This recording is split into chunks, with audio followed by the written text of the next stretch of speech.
Hello छात्रों, आप सभी का स्वागत है आपका अपने यूट्यूब चैनल स्टार एजुकेशन में। मैं लक्ष्मण सिंह लोधी आप सभी का स्वागत करता हूं। आपके लिए फिर से क्लास 11th फिजिक्स की वीडियो लेकर आया हूं। आज की वीडियो में हम यूनिट नंबर 8 के चैप्टर नंबर 1 के बारे में डिस्कस करेंगे। इस चैप्टर का हमारा ये पार्ट नंबर 3 है। इससे पिछली वीडियो में हमने पार्ट नंबर 2 को कंप्लीट कर लिया है। जिस किसी ने वह वीडियो नहीं देखा है तो प्ले लिस्ट में जाकर या फिर ऊपर आई बटन पर क्लिक करके पिछले का वीडियो देख लें, ताकि आपको यह वीडियो अच्छे से समझ में आ सके। तो आइए चलते हैं वीडियो की ओर और देखते हैं आज का हमारा वीडियो। तो आज की वीडियो का हमारा क्वेश्चन नंबर 1 है, तापीय प्रसार किसे कहते हैं? ठोसों का तापीय प्रसार कितने प्रकार का होता है, समझाइए। तो तापीय प्रसार नाम से ही स्पष्ट है, नाम में छुपा हुआ है। तापीय मतलब ताप देने पर, प्रसार मतलब किसी वस्तु का फैल जाना। जैसे वस्तु को हम गर्म करेंगे तो वह वस्तु क्या हो जाएगी, थोड़ी बहुत फैल जाएगी, ठीक।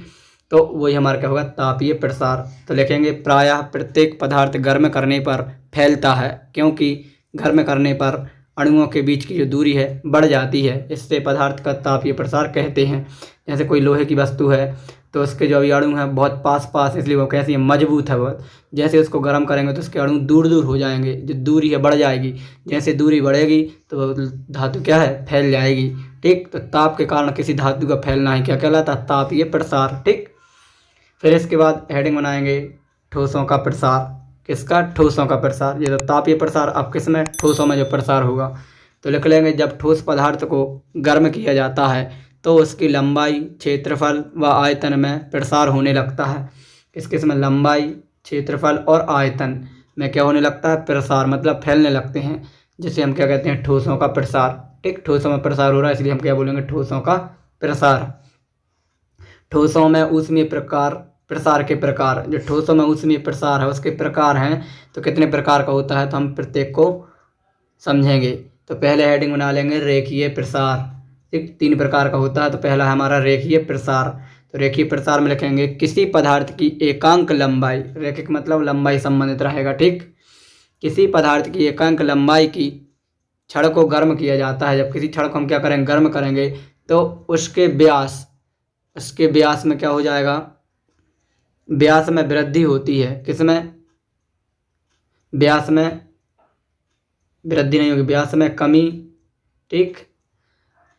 उसकी लंबाई में वृद्धि की अपेक्षा बहुत कम होती है, मतलब व्यास में कमी होगी, ऐसा बोल सकते हैं। व्यास में कमी और लंबाई में क्या होगी, वृद्धि। या फिर ऐसा ही बोल सकते हैं, यहाँ पर ये सही लिखा है, सेंटेंस सही होगा कि व्यास में जो वृद्धि है उसकी लंबाई की अपेक्षा बहुत कम होती है, मतलब लंबाई में ज़्यादा वृद्धि हो जाएगी, व्यास में कम, यानी व्यास थोड़ा सा कम हो जाता है, ठीक।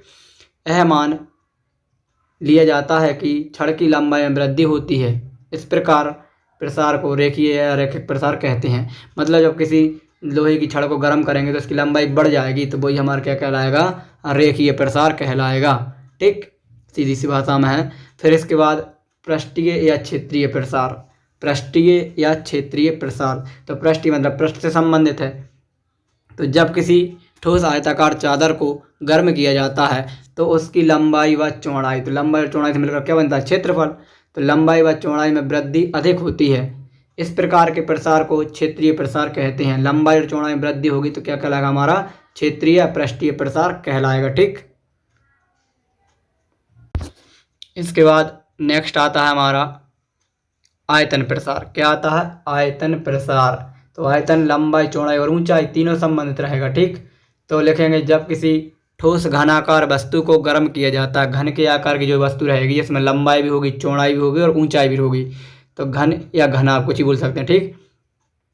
घनाकार वस्तु को गर्म किया जाता है तो उसकी लंबाई, चौड़ाई, ऊंचाई तीनों में वृद्धि होती है। किसमें, तीनों में वृद्धि होती है, अर्थात उसके आयतन में वृद्धि होती है। तब इस प्रकार को हम क्या कहते हैं, जो प्रसार होगा, इस प्रकार का जो प्रसार है उसको हम आयतन प्रसार कहते हैं, ठीक। क्या कहते हैं, आयतन प्रसार, ठीक।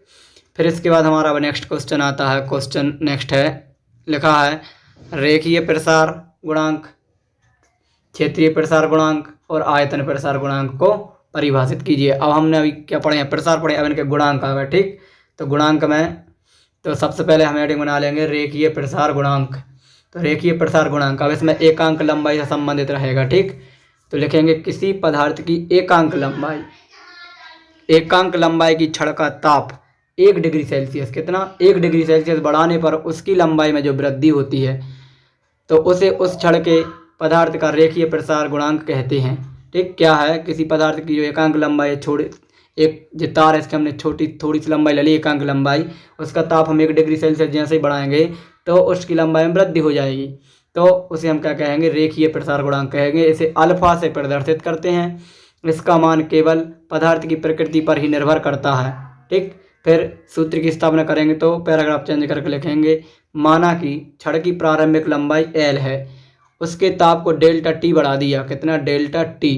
ठीक, तो उसकी लंबाई में वृद्धि डेल्टा एल हो गई, कितनी वृद्धि हो गई, डेल्टा एल। तब तो रेखीय प्रसार गुणांक बराबर हो जाएगा लंबाई में वृद्धि बटा प्रारंभिक लंबाई इंटू ताप में वृद्धि। तो लंबाई में वृद्धि डेल्टा एट, प्रारंभिक लंबाई क्या हो जाएगी डेल्टा एल, और ताप में वृद्धि डेल्टा टी, डेल्टा एल बटा एल इंटू डेल्टा टी। ठीक, ये हमारा फॉर्मूला बन गया किसका, अल्फा का। ठीक, फिर इसके बाद हमारा नेक्स्ट आएगा, इसका यदि ऐसा मात्रक पूछा जाए तो ऐसा मात्रक हो जाएगा प्रति केल्विन, क्या हो जाएगा, प्रति केल्विन। ठीक, क्योंकि डेल्टा एल बटा एल से एल तो हट जाएगा क्योंकि लंबाई है, बटा में डेल्टा टी मतलब 1 बटा डेल्टा टी, और डेल्टा टी मतलब केल्विन हो जाएगा ताप का। ठीक, तो प्रति केल्विन 1 बटा मतलब प्रति। फिर इसके बाद नेक्स्ट हेडिंग आएगी हमारी, इसके बाद हमारा नेक्स्ट आता है क्षेत्रीय प्रसार गुणांक, क्षेत्रीय या पृष्ठीय। तो क्षेत्रफल संबंधित होता है लंबाई और चौड़ाई से। ठीक, तो लिखेंगे, तो किसी पदार्थ के एकांक क्षेत्रफल, कितना एकांक क्षेत्रफल का ताप 1 डिग्री सेल्सियस बढ़ाने पर क्षेत्रफल में जो वृद्धि होगी उसे उस पदार्थ का पृष्ठीय या क्षेत्रीय प्रसार गुणांक कहते हैं। इसे बीटा से प्रदर्शित करते हैं। यह केवल ठोस पदार्थों में संबंधित है, ठोस पदार्थों से क्या है, यह संबंधित है। इसका मान भी पदार्थ की प्रकृति पर ही निर्भर करता है। ठीक, सूत्र की स्थापना में लिखेंगे, माना कि किसी पदार्थ का प्रारंभिक क्षेत्रफल कैपिटल ए, उसके ताप को डेल्टा टी तक बढ़ाने पर उसके क्षेत्रफल में वृद्धि डेल्टा ए हो जाती है। तब तो क्षेत्रीय प्रसार गुणांक क्षेत्रफल में वृद्धि बटा में प्रारंभिक क्षेत्रफल इंटू में ताप में वृद्धि। तो क्षेत्रीय प्रसार गुणांक को बीटा से दर्शाते हैं। क्षेत्रफल में वृद्धि डेल्टा ए हो गई और प्रारंभिक क्षेत्रफल कैपिटल ए माना था और ताप में वृद्धि डेल्टा टी। तो ये इसका फॉर्मूला बन जाएगा, बीटा बराबर डेल्टा ए बटा में capital A into delta T. ठीक, फिर इसके बाद इसका ऐसा ही मात्रा का वही हो जाएगा प्रति केल्विन, सभी का प्रति केल्विन रहेगा। ठीक, नेक्स्ट आएगा हमारा आयतन प्रसार गुणांक।